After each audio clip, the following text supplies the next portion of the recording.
안녕하세요. 역사 초보도 할 수 있는 세계사 기초 공부 15번째 시간을 시작하겠습니다. 이번 시간은 그리스 문명에 대하여 공부하실 건데요. 이번 영상은 그리스 두 번째 내용으로 페르시아 전쟁과 스파르타의 발전에 대한 내용을 공부하겠습니다. 참고로 그리스 문명 첫 번째 시간은 에게 문명을 거쳐 대표적 폴리스, 아테네 발전까지의 내용으로 14번째 영상에서 확인하실 수 있으며, 다음 그리스 세 번째 내용은 아테네와 스파르타의 대립으로 내전이 발생하는 그리스 문명의 쇠퇴와 그리스 문화에 대해서 16번째 영상에서 확인하실 수 있습니다. 아울러 페르시아 3차 전쟁에서 300명의 영웅 스파르타인에 의한 테르모필레 전투에 관한 내용도 꼭 확인하시기 바랍니다. 이번 시간의 핵심 개념은 스파르타 교육의 배경과 특징, 그리고 페르시아 전쟁의 원인과 결과입니다. 그리스의 주요 사건 연표를 확인해 보겠습니다.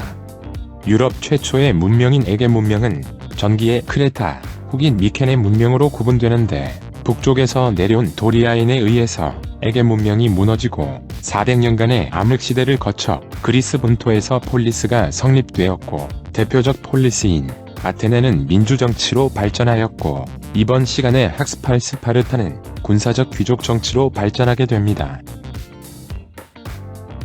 아테네 민주정치가 발전해가는 과정에 오리엔트를 제동일한 페르시아의 침입을 받아서 페르시아 전쟁이 발생하였고, 페르시아를 격퇴한 이후 아테네는 페리클레스 시대라는 아테네 전성 시대를 맞이하게 되는데, 다음 시간에 아테네와 스파르타 사이의 내분인 펠로폰네소스 전쟁으로 그리스가 쇠퇴하고, 북쪽에서 내려온 마케도니아 필리포스 대왕의 공격으로 그리스는 멸망하여 알렉산드로스 시대로 넘어가는 내용을 학습하시겠습니다.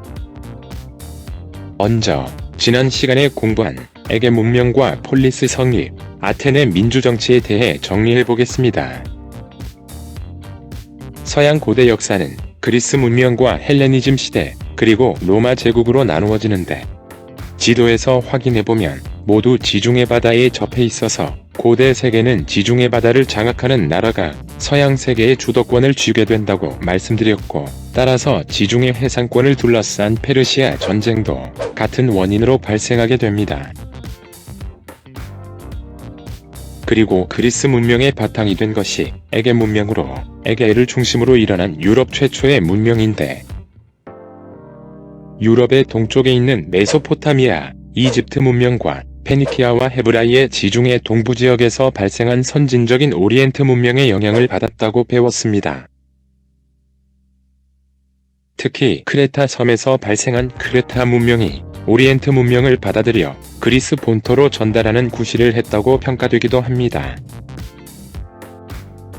에게 문명 전기는 크레타 섬을 중심으로 밝은 해양 문명인 크레타 문명이 발달했고, 대표적 유적지는 크노소스 궁전이 있었습니다. 후기에는 무예를 숭상하는 상무적 특징이 있는 미케네 문명이 발달했고, 트로이 전쟁에서 승리하기도 하였습니다.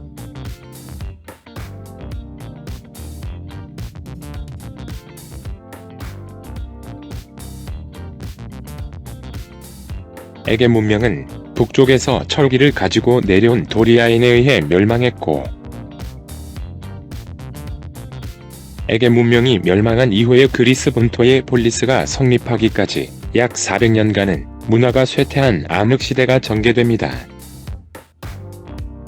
기원전 8세기경의 그리스 본토에서는 산과 섬이 많아 교류가 힘든 자연환경 때문에 작은 도시 국가인 폴리스가 성립되었고,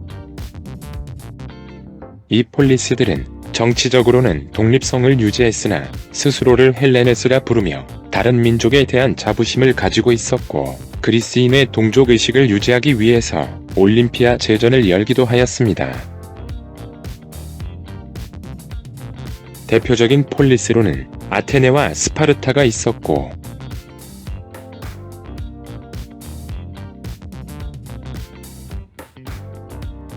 아테네의 정치는 여러 단계를 거쳐 민주정치로 확립됩니다. 상공업 발달과 군사적 발언권이 커진 평민 세력이 참정권 확대를 요구하였고, 평민 세력의 중장보병 군대와 팔랑크스 밀집 대응도 공부했습니다.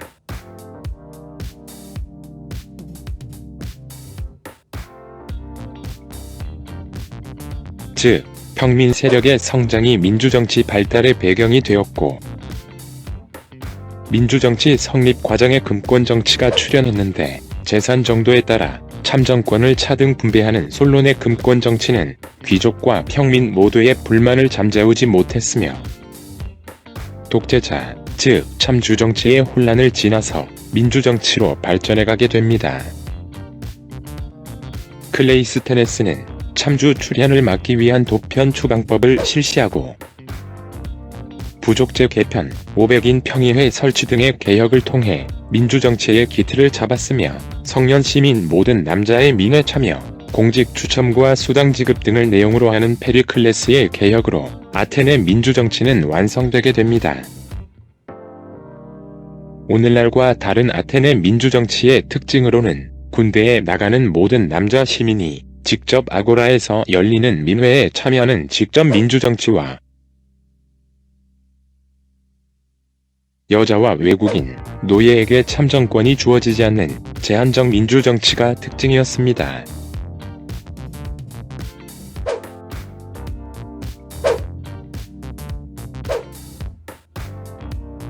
지금부터 페르시아 전쟁에 대하여 알아보겠습니다.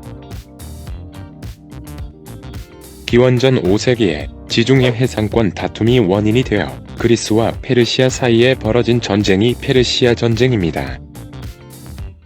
페르시아 전성기의 왕 다리우스 1세와 그 뒤를 이었던 크세루크세스 왕의 군대가 그리스를 세 차례 침입해왔고, 아테네 중심의 그리스폴리스 연합이 마라톤 전투와 살라미스 해전에서 승리하여 페르시아 전쟁은 그리스의 승리로 돌아가게 됩니다.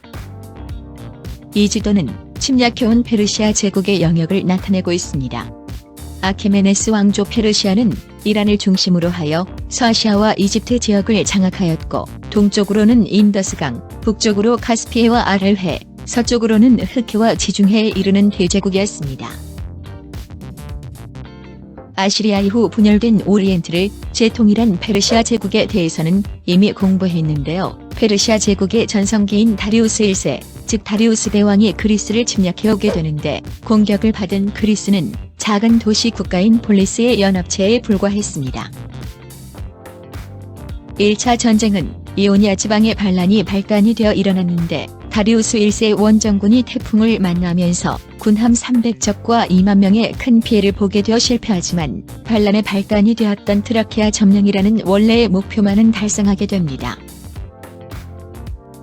2차 전쟁에서 다리우스 1세가 보낸 600척의 군함과 20만 대군의 공격을 받은 아테네의 명장 밀티아테스는 스파르타의 구원 병력을 요청했는데, 스파르타가 종교 행사 때문에 11일 후에나 병력을 파견할 수 있다고 답변이 오자 위험에 빠진 아테네를 지키기 위해 마라톤 병원으로 페르시아군을 유인하였습니다. 그는 양쪽 측면에서 포위하여 공격에 들어가는 전법을 구사하며 1만 명의 아테네 중장보병으로 순식간에 페르시아를 격파하였습니다.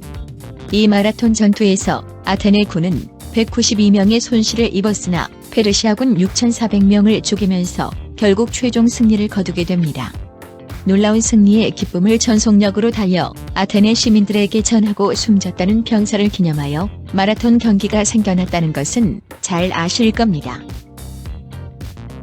3차 전쟁은 다리우스 대왕의 아들인 크세르크세스 왕의 명령을 받은 페르시아 대군의 공격에 아테네가 함락되기도 하지만, 살라미스 해전에서 페르시아를 격파하고 카리아스 화약을 맺어 이오니아의 도시 국가 독립을 허락하는 형태로 전쟁이 마무리됩니다.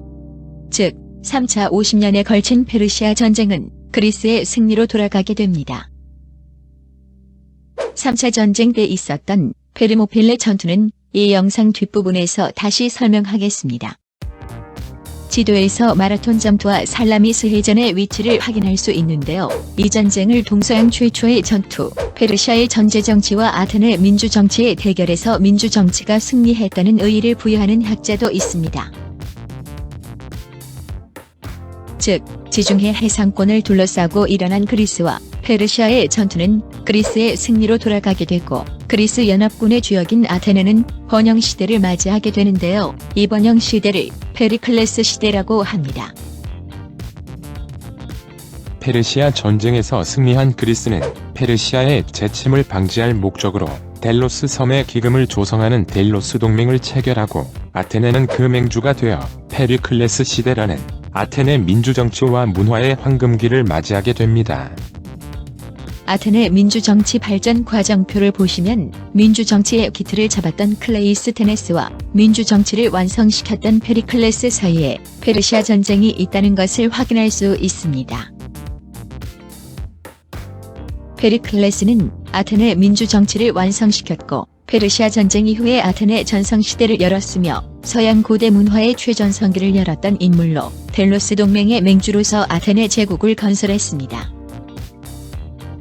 아울러 예술과 문학도 장려하여 다음 시간에 공부할 헤로도토스와 소크라테스 등의 많은 학자와 예술가들이 활약했고 아테네의 아크로폴리스의 파르테논 신전도 건축하는 등 당시 아테네는 고대 그리스 세계의 교육과 문화의 중심지로 명성을 날리게 됩니다. 다음은 아테네와 비교할 만한 대표적인 폴리스로 스파르타에 대하여 공부하겠습니다. 참고로 그리스 사람들은 스파르타를 라코다이몬이라 부릅니다. 스파르타를 건국한 사람 이름인데요. 스파르타 주변 지역의 이름이 라코디아이고 라코디아 공주 스파르타와 결혼하여 아내 이름을 따서 국명을 스파르타로 지었다고 합니다. 스파르타는 도리아인이 원주민을 정복하고 세운 폴리스였는데 아테네가 상업과 무역이 발달했던 것과는 달리 내륙의 농업 중심 국가였으며 군사적이고 엄격한 폐쇄적인 사회제도를 유지하고 있었습니다. 스파르타는 소수의 스파르타 귀족이 다수의 피정복민을 지배하기 위해서 군국주의 체제를 발전시켰는데 전사 양성을 목적으로 하는 스파르타식 공교육을 실시하였습니다. 도리아인이 점령한 피정복민은 헤일로타이라고 불리는 예성 농민이 되었고 페리오이코이라는 반자유인도 있었습니다. 아고게, 즉 훈련이라고 불리는 스파르타 교육은 태어날 때부터 시작됩니다. 몸이 약한 아기들은 버려지고 6살까지만 부모와 생활하다가 7살부터 남자아이들은 훈련소에 들어가서 공동생활을 하게 됩니다. 짧게 자른 머리에 얇은 옷만으로 겨울을 견뎌야 했고 부족한 음식 때문에 도둑질을 하다가 심하게 얻어맞기도 했습니다. 군사훈련뿐만 아니라 친한 사람을 배신하는 갈등을 이겨내는 것 같은 힘든 상황을 제시하고 그것을 극복하는 다양한 심신훈련 과정을 통해 충성심이 강하고 복종적인 애국적인 전사로 양육되는 스파르타식 공교육은 소수의 도리아 스파르타인이 피정복민을 통치하기 위해 채택한 교육 방법이었습니다. 스파르타의 인구 구성을 표에서 확인하시면 스파르타 시민이 2%에 불과하고 페리오이코이 반자유인이 6%, 헤일로타이라는 국가 노예가 92%를 차지하는 것을 볼 수 있습니다. 이러한 소수의 스파르타 시민이 다수의 피정복민을 다스려야 하는 인구 구성 때문에 스파르타식 교육이 생겨났다는 것을 확인할 수 있습니다. 페르시아 전쟁에서 고립된 스파르타 병사 300명이 끝까지 용맹하게 싸우다가 전원이 전사한 유명한 테르미필레 전투는 이 영상 마지막에서 다시 설명하겠습니다. 대표적 폴리스인 아테네와 스파르타를 비교해보겠습니다. 이오니아인에 의해 세워진 아테네는 여러 단계를 거쳐 민주정치가 행해졌으며 해군 중심으로 자유롭고 개방적인 문화가 특징이라면 미케네 문명을 무너뜨렸던 도리아인에 의해 내륙에 세워진 스파르타는 군사적 귀족 정치가 행해졌고 보수적이고 필수적인 문화의 특징을 가지고 있었습니다. 그러면 이번 시간 학습의 핵심 내용을 점검해 보겠습니다. 스파르타식 교육의 배경과 그 내용은 무엇인가요? 정답은 소수 시민이 다수의 피정복민을 지배해야 하는 것이 배경이고 남자 스파르타인은 7세부터 30세까지 공동교육소에서 신체 단련과 군사훈련도 하고 어려움을 극복해 나가는 다양한 상황에 대한 지도자로서의 역량을 키우는 훈련을 했다고 합니다. 페르시아 전쟁의 원인은 무엇인가요? 정답은 지중해로의 세력 확대를 노린 페르시아와 그리스 간에 벌어진 지중해 해상권 다툼이 원인입니다. 페르시아 전쟁이 아테네에 미친 정치적 결과는 무엇인가요? 아테네는 페르시아의 재침을 막기 위해서 여러 폴리스들과 델로스 동맹을 체결하고 그 맹주가 되었으며 민주정치가 완성되고 페리클레스 시대라는 아테네 전성시대가 오게 됩니다. 이번 시간에 학습했던 페르시아 3차 전쟁에서 9일간 페르시아의 대군을 저지하면서 스파르타군의 용맹을 보여줬던 테르모필레 전투에 대해서 알아보겠습니다. 테르모필레는 뜨거운 문이라는 뜻을 가지고 있는 지명입니다. 2차 페르시아 전쟁 때 마라톤 전투에서 큰 패배를 경험한 페르시아가 보복을 다짐하며 아버지 다리우스 1세의 수권 사업인 그리스 정복을 위해 엄청난 대군을 일으킨 크세루크세스 1세에 의해 또다시 침략을 받게 됩니다.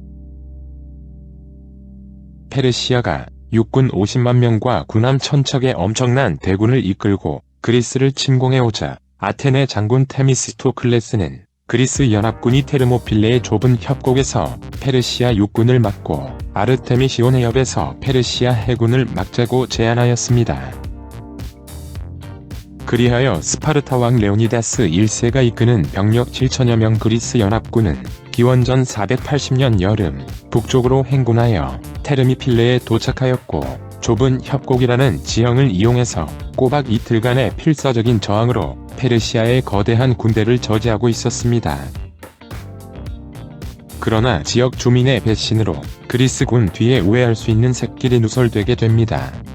포위당했음을 알게 된 레오니다스 왕은 후방을 지키기 위하여 스파르타인 300명, 테베인 400명 등을 남기고 나머지 병사의 퇴각 및 분리 배치를 명령하게 됩니다. 페르시아의 대군에 포위된 스파르타 병사 300명의 선두에서 장렬하게 최후를 마친 스파르타 왕 레오니다스와 병사 300명 전원이 끝까지 창과 칼을 휘두르며 그리스를 위해 열심히 싸우다가 전원전사하게 됩니다.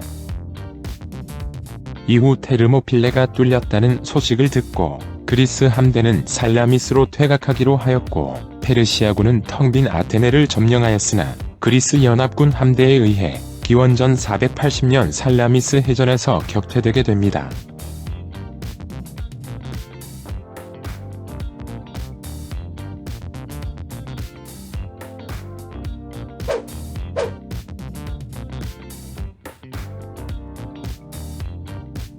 그리스에서 발이 묶일 것을 두려워한 크세르크세스 왕은 군대 대부분을 페르시아로 철수시켰으며 마르도니오스에게 그리스 정복을 완수하도록 맡겼으나 이듬해 플라타이아 전투에서 그리스 연합군이 페르시아인을 무찌르면서 페르시아 전쟁은 끝나게 됩니다. 이 테르모필레 전투는 압도적인 적 앞에서도 굴하지 않는 스파르타인의 애국심과 용맹을 잘 보여주는 전투로 역사에 기록되었고 그림이나 영화 등 예술 작품의 소재로도 많이 등장하는 전설로 영원히 남게 됩니다. 이번 시간의 생각 노트입니다. 내가 만약 테르모필레 전투처럼 엄청난 적의 대군 앞에서 죽음이 예상될 때 국가나 이념 등 무언가를 위해서 끝까지 굽히지 않는 마음의 다짐을 어떤 방법으로 해야 할까요? 수업 후에 한번 생각해 보시기 바랍니다. 자, 오늘 내용은 여기까지입니다. 끝까지 시청하시느라 수고하셨습니다. 대단히 감사합니다. 다음 시간은 그리스 문명 세 번째 내용에 대해서 공부하겠습니다. 다음 시간에 만나요.